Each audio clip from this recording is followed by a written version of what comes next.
مدینے کو تا دم مرگ انہوں نے خیر آباد نہیں کیا.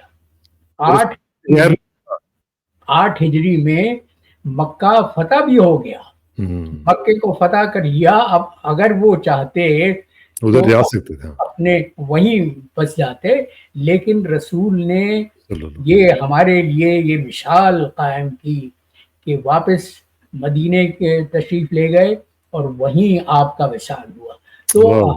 یہ مثال ایسی قابل تقلید ہے کہ اس سے زیادہ بہتر کوئی مثال اور نہیں ہو کیا ہو سکتی. سکتا؟ تو ایبسلیوٹلی. ہم نے اگر یہاں ہجرت کی ہے, اس کو اپنا وطن ثانی قرار دیا ہے, اس لیے کہ ہمیں کسی نے مجبور تو نہیں کیا تھا یہاں آنے کے لیے, ہم نے اپنی رضا و رغبت سے یہ ہجرت منظور کی ہے.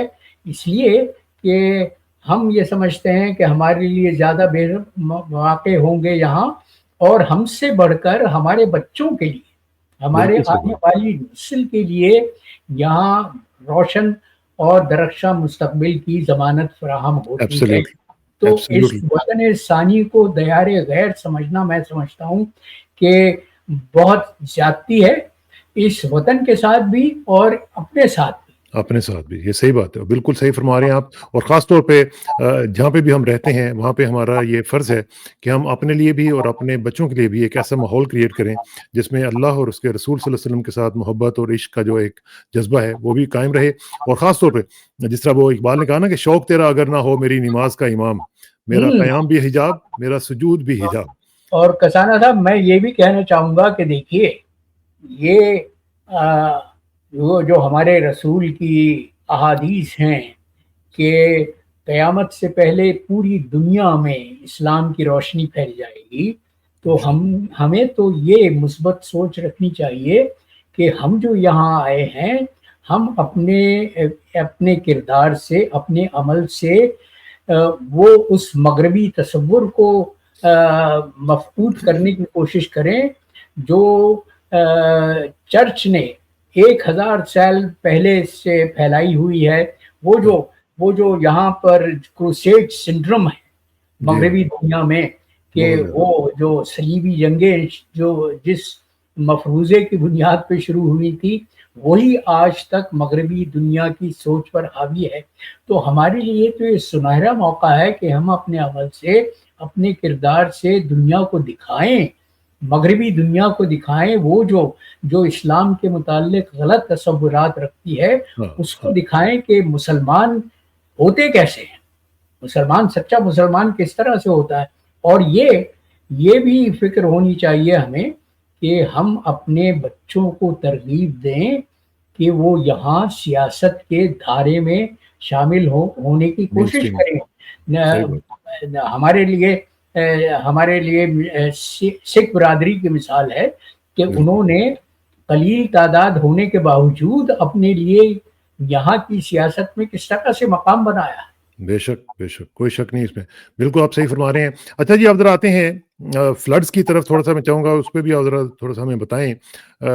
غوری صاحب, ایک تو یہ ہے کہ فلڈز آ رہے ہیں اور اس میں ظاہر ہے کہ انڈیا کی طرف سے بھی آ رہے ہیں, اور وہ ظاہر ہے کہ وہ ان کے بھی مجبوریاں ہیں, وہ بھی اس کو روک تو نہیں پائیں گے جب تک کہ اتنا زیادہ وہ ایک سلسلہ چل رہا ہے. دوسرا ساتھ ہی ساتھ ہم دیکھ رہے ہیں کہ اوپر تلے زلزلے آ رہے ہیں. ابھی آپ نے دیکھا افغانستان میں آیا, پاکستان میں بھی آیا, ابھی کل بھی رپورٹ ہو رہا ہے کہ کل بھی پاکستان میں زلزلہ آیا ہے. یہ اوپر تلے, میں کچھ دنوں سے یہ کہہ رہا ہوں کہ یہ مجھے لگتا یوں ہے کہ جیسے اللہ تعالیٰ اپنی ناراضگی کا اظہار کر رہا ہے ہم سے, اور ہمیں وہ بتا رہا ہے کہ بھئی ذرا سیدھے ہو جاؤ, میں تمہیں بتا رہا ہوں, تھوڑا سا آپ کو میں ویک اپ کال دے رہا ہوں, اجتماعی توبہ کر لیں. کیا یہ وقت نہیں آ گیا کہ ہمیں اپنی انٹروسپیکشن کرتے ہوئے, جنوں حالی کے اندر سے گزرتے ہوئے ہمیں دیکھنا چاہیے کہ کس طریقے سے ہماری جو اس وقت زندگی ہے وہ گزر رہی ہے؟ کیا ہم اللہ تعالیٰ کو ناراض کر رہے ہیں؟ اگر کر رہے ہیں تو پھر ہمیں اجتماعی توبہ کی طرف نہیں بڑھنا چاہیے جی اس وقت؟ یقیناً بڑھنا چاہیے کسانہ صاحب. دیکھیے, وہ ہمارے دوست تھے, مرحوم ہو گئے, عالمتاب تشنا, ان کا ایک بڑا مارکت الارا شعر ہے. انہوں نے کہا تھا کہ یہ ایک اشارہ ہے آفات ناگہانی کا, کسی جگہ سے پرندوں کا طول کر جانا, کسی جگہ سے پرندوں کا رخصت ہو جانا. تو یہ ہمیں سمجھنا چاہیے کہ یہ جو قدرتی آفات ہیں یہ ہمارے اعمال و کردار کے نتیجے میں ہے۔ ہماری قوم نے جس طرح سے اپنے کردار کو بگاڑا ہے، جس طرح سے پوری قوم بے ایمان ہو چکی ہے، قوم کی اکثریت بے ایمان ہو چکی ہے، اور آپ دیکھ رہے ہیں کہ کس طرح سے جو سیلاب زدگان ہیں ان کی امداد کی جا رہی ہے۔ ہر پنجاب میں ہر امدادی سامان پر جب تک مریم نواز کی تصویر نہ ہو یا ان کا نام نہ لکھا ہو، اس کو امداد کو آگے بڑھنے نہیں دیا جاتا۔ کئی کلپس میں نے دیکھی ہیں جو مختلف لوگوں نے ویڈیوز لگائی ہیں کہ وہ مدد کرنا چاہتے تھے لیکن پولیس نے ان کو آگے نہیں جانے دیا گیا، اس وجہ سے کہ ان کے امدادی سامان پر مریم نواز کی تصویر نہیں تھی۔ تو جب قوم کی سیاسی قیادت کی یہ کردار ہو، یہ ان کی فکر ہو کہ ہر جگہ میں اپنے لیے شہرت کے جواز تلاش کرنا، یہ نرگسیت کا مرض میں مبتلا ہیں ہمارے لوگ۔ اور وہ جو ابھی جسٹس من اللہ نے ابھی جو کل ہی کراچی میں کراچی میں سے خطاب کرتے ہوئے انہوں نے کہا کہ یہ جو ہم بڑے فخر سے یہ کہتے ہیں، اور ہمارے جو وزیر دفاع ہیں وہ تو ریکارڈ پر ہیں کہ انہوں نے کہا کہ ملک میں ہائیبرڈ نظام بہت کامیابی سے اپنا کردار ادا کر رہا۔ جسٹس من اللہ نے بالکل سچ کہا، بالکل درست کہا کہ یہ ہائیبرڈ نظام جو ہے یہ عکاس ہے اس بات کا کہ پاکستان میں جمہوریت کا فقدان ہے اور پاکستان کے آئین پر عمل درآمد نہیں ہو رہا۔ تو ہمارا جو سیاسی نظام ہے وہ تو یا ایک طرف تو فسطائیت ہے، دوسری طرف اس کی مدد کرنے والے، اس کے ہاتھ کو مضبوط کرنے والے وہ سیاستدان ہیں جن کی سوچ انتہائی پست ہے، جن کی فکر انتہائی مرض کا شکار ہے۔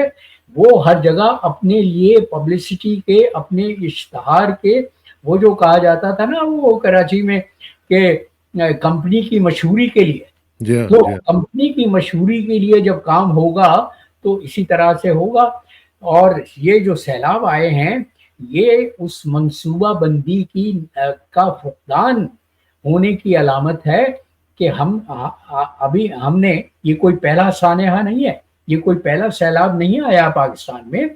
3 برس پہلے اسی طرح کے خوفناک سیلاب آ چکے تھے، لیکن اس کے بعد ہم نے کیا کارروائی کی، ہم نے کیا منصوبہ بندی کی کہ اس طرح کے سیلاب کی صورتحال پیدا نہ ہونے پائے۔ ہمارے جو اپنے آپ کو پاکستان کے مالک و مختار سمجھتے ہیں اور ان کی کٹپٹلیاں جو سیاسی مسندوں پر اچھل رہی ہیں، کود رہی ہیں، ان کی تمام تر توجہ صرف ایک نقطے پر مرکوز ہے، اور وہ یہ ہے کہ عمران خان کو کسی طرح سے بحال نہ ہونے دیا جائے اور عمران خان کو جیل کی سلاخوں کے پیچھے بند رکھا۔ ویسے گوری صاحب، جسٹس اطہر من اللہ صاحب جو ہیں ان کو یہ بھی سوچنا چاہیے کہ وہ سپریم کورٹ کے ابھی بھی جج ہیں، وہ ابھی ریٹائر نہیں ہوئے ہیں، تو ویسے مطلب جو باقی لوگ ہیں ان کو بھی کوئی رول تو پلے کرنا چاہیے نا، صرف تقاریر کرنے سے تو کام نہیں چلے گا نا۔ نہیں، انہوں نے تو اپنی تقریر میں کہا کہ ہماری جو جوڈیشری کی تاریخ ہے وہ کوئی ایسی نہیں ہے کہ ہم اس پر فخر کر سکیں، اور انہوں نے کہا یہ صرف اس وجہ سے پیدا ہوا ہے، اور انہوں نے اپنی سپریم کورٹ کے ساتھیوں پر بھی ایک طرح سے ڈھکے چھپے الفاظ میں تنقید کی ہے کہ ہم اپنے ملک کے آئین پر عمل درآمد نہیں کر رہے۔ انہوں نے غوری صاحب جب یہ بات کی نا بھٹو صاحب کے کیس کے حوالے سے، تو انہوں نے کہا کہ ہمارے جو ججز تھے وہ اس کیس میں استعمال ہوئے، تو ہم دیکھیں کہ ججز تو آج بھی استعمال ہو رہے ہیں، آج بھی اسی طرح ہی چل رہا ہے سلسلہ، تو بدلا کیا؟ ججز میں اگر اتنی اصابت کردار نہیں ہے، اگر اتنا عزم نہیں ہے، اتنا اپنے جو وہ دیکھیے سپریم کورٹ کا جج ہو یا ہائی کورٹ کا جج ہو، وہ اپنے عہدے کا حلف اٹھاتا ہے اور وہ اللہ کو گواہ کر کے یہ کہتا ہے کہ میں ملک کے آئین اور دستور کی پابندی کروں گا اور اس کو لاگو ہونے میں اپنا کردار ادا کروں گا.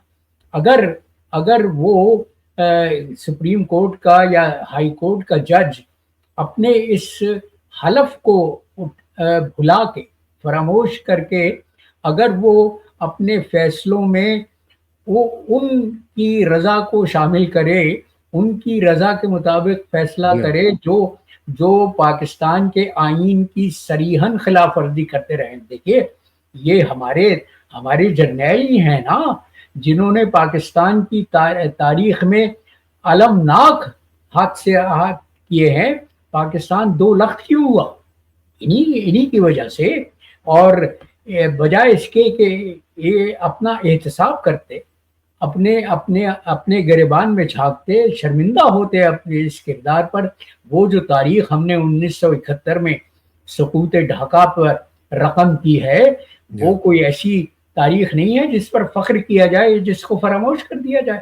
90,000 سپاہیوں نے، افسران نے ہتھیار ڈالے اور اپنے بدترین دشمن کے سامنے ڈالے. تو ہمیں تو اپنی تاریخ سے سبق لینا چاہیے، لیکن ہم وہ بدنصیب قوم ہیں جو اپنی غلطیوں سے بھی نہیں سیکھتی. ایبسلیوٹلی. اچھا جی، ذرا آ جاتے ہیں ذرا عمران خان صاحب کی سچویشن کے حوالے سے. ایک تو غور صاحب جو گوسپ ہے وہ یہ چل رہی ہے کہ ٹرمپ صاحب جو ہیں وہ دورہ کرنے والے ہیں یو کے کا، اور وہ 17 سے 19 سپٹمبر میں وہ ان 3 دنوں میں وہ جائیں گے وہاں پہ یو کے میں. ان کا سیکنڈ وزٹ ہوگا. کہا یہ جا رہا ہے کہ اس سے پہلے عمران خان کو شاید وہاں سے موو کیا جائے گا جیل سے، اور کسی بہتر جگہ پہ ان کو شاید موو کر دیا جائے. یہ بھی ایک گوسپ چل رہی ہے. لیکن ساتھ ساتھ ہم یہ بھی دیکھ رہے ہیں کہ ان کی صحت کے بارے میں عجیب قسم کی جو ان کی باتیں ہیں وہ پھیلائی جا رہی ہیں، انٹرنیشنل میڈیا کو وہ لیک کی جا رہی ہیں. اور آپ کو یہ معلوم ہی ہے کہ ہم نے تو یہاں پہ ویسٹرن کنٹریز میں دیکھا ہے کہ کسی کی بھی جو ہیلتھ جو رپورٹس ہیں ان کو اس طرح پبلک کرنا یہ انلیگل ہے. یہ تمام تر جو انٹرنیشنل قانون ہیں ان کے بھی خلاف ہے، اور جو ویسے بھی پرائیویسی کے بھی لاز ہیں ان کے بھی خلاف ہے. اور ہم یہ دیکھ رہے ہیں کہ عمران خان کے متعلق یہ پھیلایا جا رہا ہے کہ جن کو ورٹیگو ہو گیا ہے، ان کو ٹینائٹس ہو گیا ہوا ہے. تو یہ جو چیزیں ہیں ان کو آپ کس طرح دیکھ رہے ہیں؟ کیا عمران خان کے لیے کچھ آئندہ چند دنوں میں کچھ ریلیف کی خبریں جو ہیں وہ ہو سکتی ہیں جی، پیدا ہو سکتی ہیں؟ کسانہ صاحب دیکھیے، آپ جو قانون اور اخلاقی ضابطوں کی بات کر رہے ہیں، تو پاکستان کا المیہ تو یہ ہے کہ پاکستان میں کوئی ضابطۂ اخلاق باقی نہیں بچا ہے. پاکستان میں قانون کا کوئی احترام نہیں ہے، قانون کی پاسداری نہیں ہے. میں جو ابھی مثال دے رہا تھا آپ کو کہ امدادی سامان پر بھی جب آپ سیاست کرنے لگیں، جب آپ اپنی دکان چمکانے کی کوشش کریں، اپنی شہرت کے متلاشی ہوں، تو اس سے بدتر اخلاقی زوال اور کیا ہو سکتا ہے نا. ہمارے ہاں تہذیب اٹھ گئی، اور تہذیب اس لیے اٹھی کہ ہم نے قانون کا احترام کرنا چھوڑ دیا ہے. ایک ویسے میں بائی دا وے بیچ میں تھوڑی سی انٹرپشن کروں گا. آج آپ نے دیکھا ہوگا کہ جیو کی ہیڈ لائنز میں گالی چل گئی. آپ ذرا امیجن کریں، آپ تہذیب کی بات کر رہے ہیں، اخلاقیات کی بات کر رہے ہیں، جیو جیسا سب سے بڑا جو گروپ ہے اس کی ہیڈ لائنز میں گالی چلی ہے، جو کہ سیلاب کے متاثرین نے گالی دی، وہ اس میں چل گئی. تو ہمارے ہاں تو تہذیب کا یہ عالم ہے. تو وہی دیکھیے نا، وہی تو میں کہتا ہوں، میں اپنے پروگراموں میں بار بار یہ کہتا رہا ہوں کہ پاکستان کا معاشی مسائل تو ایک طرف ہے، لیکن پاکستان کا سب سے بڑا مسئلہ میری رائے کے مطابق وہ آپ کا اخلاقی اور تہذیبی زوال ہے نا. اور یہ اس وجہ سے پیدا ہوتا ہے جب وہ حکمراں طبقہ جس کو عوام نے منتخب نہیں کیا ہے نا، یہ جو آج ہم پر حکومت کر رہے ہیں، جو 25 کروڑ عوام کو اپنا غلام بنائے ہوئے ہیں، ان کو کسی نے منتخب نہیں کیا. یہ عوام کی رائے سے، عوام کی اکثریت سے اپنے مناصب پر نہیں آئے. ان کو تو غیر آئینی قوتوں نے اپنی پردہ پوشی کے لیے ایک طرح سے وہ جو کہا جاتا ہے نا کہ فگ لیف، تو ہمارے عسکری جرنیلوں کو، جن کو میں بوناپارٹ کہتا ہوں، ان کو ہمیشہ پاکستان کی تاریخ تو یہی رہی ہے کہ ہر عسکری آمر نے اپنے لیے سیاسی جواز پیدا کرنے کے لیے ان لوگوں کو سامنے رکھا ہے یہ ڈھال کے طور پر جو بکنے کے لیے تیار ہوتے ہیں. دیکھیں ابھی تو ان کی ایکسٹینشن بھی پکی لگتی ہے جی. ان کی تو ایکسٹینشن نون لیگ والے تو کہہ رہے ہیں کہ ہو گئی بس. اس ایکسٹینشن نہ ملنے کا تو سوال ہی پیدا نہیں ہوتا. خزانہ صاحب دیکھیے یہ جو کچھ ہوا ہے 3 برس میں، یہ اس کی شروعات تو اسی لندن پلان کے تحت ہوئی ہے نا، جو منصوبہ تیار کیا گیا تھا کہ شریف خاندان کو اور زرداری کو ایک ایسا جرنیل چاہیے تھا جو ان کے اپنی منمانی کرنے دے اور اپنا اقتدار رکھے. تو اب آپ دیکھ رہے ہیں کہ سندھ میں کیا حشر کیا ہوا ہے، جہاں پیپلز پارٹی کی حکومت کے 18 برس ہو چکے ہیں. ان 18 برسوں میں کراچی کو خاص طور پہ کس طرح سے اجاڑا ہے، کس طرح سے برباد کیا ہے. میں تو وہ خبریں دیکھ کر، وہ سن کر جو میرے دوست اور رشتے دار مجھے بتاتے ہیں کہ کراچی کے ایک بہت بڑا کوڑا گھر بن گیا ہے. دیکھیے ہاں، یہ وہ شہر تھا جس میں میں نے آنکھ کھولی تھی، جس کو میں نے روشنیوں سے جگمگاتا دیکھا تھا، جس کی سڑکیں رات کو دھلا کرتی تھی. اب وہ دنیا میں مختلف سرویز یہ کہتے ہیں کہ کراچی ان شہروں میں شامل ہے بلکہ سر فہرست ہے جن کی شہری سہولتیں کسی نہ ہونے کے برابر ہیں. سو ان لیویبل ہو گیا نا، ان لیویبل ہو گیا. تو ہم نے تو پاکستان کا یہ جو عالم ہے یہ صرف اس وجہ سے ہے کہ پاکستان میں قانون کا احترام نہیں ہے. جو طاقتور حلقے ہیں، جو طاقتور طبقہ ہے، جو کو ہم اپنی اشرافیہ کہتے ہیں، وہ اپنے آپ کو ہر قانون سے بالاتر سمجھتی ہے. قانون تو صرف چھوٹے لوگوں کے لیے ہے نا پاکستان میں، عام لوگوں کے لیے ہے، ورنہ جو طاقتور ہیں وہ قانون کی ہی گرفت سے باہر ہیں. اور اسی کا ذکر کیا ہے جسٹس اطہر بن اللہ نے. اور دیکھیے وہ جو فکر کی پستی ہے، ان کی تقریر کے جواب میں وہ خواجہ آصف نے کیا کہا؟ انہوں نے وہ جس طرح ہر بار جب وہ منہ کھولتے ہیں تو کوئی حماقت کی بات کرتے ہیں. انہوں نے کہا کہ جسٹس اطہر بن اللہ کو یہ بھی یاد رکھنا چاہیے کہ وہ ایک آمر کے، ایک ڈکٹیٹر کے وقت میں، پرویز مشرف کے دور میں سرحد کی کابینہ میں شامل رہے تھے. تو یہ کھسیانی بلی جو کھمبا نوچے والی بات ہے کہ اور تو ان کے پاس کوئی ایسی دلیل نہیں تھی، کوئی ایسی فکر نہیں تھی کہ وہ جسٹس اطہر بن اللہ کے نے جو جن کمزوریوں کی طرف اشارہ کیا ہے ان کے جواب میں کچھ کہہ سکیں. تو وہ فکر ہر کس بقدر ہمت اوست، تو ان کی فکر یہیں تک ہے. اچھا غوری صاحب، چلتے چلتے ذرا بات ہو جائے اس ملک کی جہاں پہ آپ سرو کر چکے ہیں، چائنا کی. ابھی آپ نے دیکھا کہ چائنا میں کس طریقے سے وہاں پہ معاملات ہوئے اور کس طریقے سے ایس سی او کی سمٹ ہوئی، اور اس کے بعد پھر جو ملٹری پریڈ ہوئی ہے اور جس نے پوری دنیا میں ایک ہلچل مچا کے رکھ دی ہے. اس پوری صورتحال کو آپ کس طرح دیکھ رہے ہیں؟ اس کی سگنلنگ جو تھی وہ امریکہ میں کس طرح لی ہوگی، اور کیسے اب آئندہ کے جو حالات ہیں اس میں چائنا کا کیا رول ہوگا اور کتنی بڑی ایک طاقت بن کے وہ ابھرا ہے؟ اور دیکھیے وہ اس ضمن میں ایک بات کی طرف اشارہ کرنا چاہوں گا کہ مودی صاحب وہاں سے غائب تھے. وہ شنگھائی کانفرنس آرگنائزیشن کی جو تنظیمی جو سربراہی کانفرنس تھی اس میں تو شریک تھے، لیکن اس کے بعد وہ غائب ہو گئے، اس لیے کہ وہ شی جن پنگ کے ساتھ ایک پلیٹ فارم پہ نہیں کھڑے ہونا چاہتے تھے. اس کی مختلف تعویلات ہندوستان کے مبصرین میں پڑھ رہا تھا، انہوں نے مختلف تعویلات پیش کیے ہیں، اور ایک تعویل تو مجھے انتہائی احمقانہ لگی، وہ یہ کہ مودی صاحب جاپان کو ناراض نہیں کرنا چاہتے تھے کہ دوسری عالمگیر جنگ کی یہ 80ویں وہ تقریب تھی جب جاپان نے ہتھیار ڈالے تھے. تو جاپان اس وقت ان اتحادیوں میں شامل تھا جو ہندوستان پر حملہ کرنا چاہتے تھے, ہاں ہاں ہندوستان کو اپنا مقبوضہ بنانا چاہتے تھے. ہاں تو مودی سرکار کا یہ کہنا کہ ان کے حمایتیوں کا یہ کہنا کہ مودی جاپان کو ناراض نہیں کرنا چاہتے تھے, یہ یہ صحیح تاریخ سے انتہائی لا علمی کا ثبوت ہے. ایبسلیوٹلی. اور ساتھ ساتھ یہ دیکھیں, میں آپ کو جو تصویر دکھا رہا ہوں, یہ بڑا سمبلزم ہے اس میں. یہ جو انہوں نے کپڑے پہنے ہوئے ہیں, جو سوٹ پہنا ہوا ہے, یہ ماؤ زے تونگ والا ان کا سٹائل ہے.